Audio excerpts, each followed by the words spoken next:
Doit-on s'inquiéter pour l'état de santé du pape François?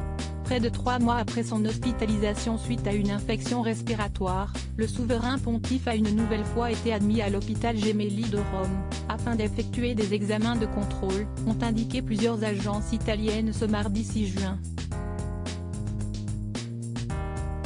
Contrairement à la fois précédente, où il souffrait d'une bronchite infectieuse, cette prise en charge était prévue, a précisé un premier communiqué du Vatican, dont la Repubblica s'est fait l'écho.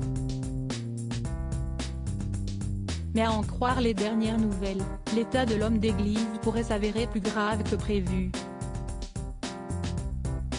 D'après le Vatican, le pape François va être opéré en urgence ce mercredi 7 juin, en raison d'un risque d'occlusion intestinale, a-t-on pu lire selon des propos rapportés par le Parisien. Cette intervention chirurgicale, nécessaire suite à l'aggravation des symptômes présentés par le pape, devrait entraîner plusieurs jours d'hospitalisation, a fait savoir le directeur du service de presse du Saint-Siège, Matteo Bruni, dans un communiqué. Pour rappel, fin mars, le souverain pontife avait déjà été hospitalisé dans le même établissement romain. À l'époque, le pape François souffrait de difficultés pour respirer et le corps médical avait préféré le garder sous surveillance pendant plusieurs jours. Dans un communiqué relayé par TF1 Info, le Vatican expliquait que le pape bénéficiait d'un traitement antibiotique par perfusion qui a produit les effets escomptés.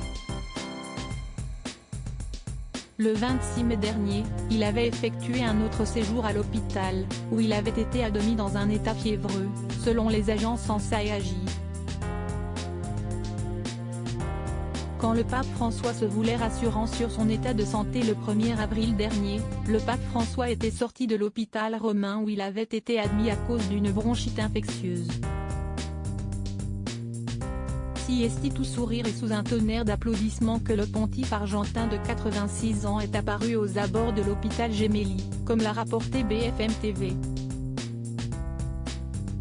Je suis encore vivant, avait-il même plaisanté, devant un parterre de journalistes venus en nombre pour couvrir l'événement.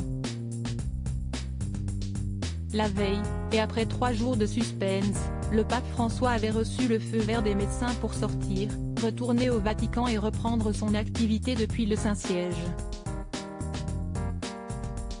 Crédit photo, Bac Griduque.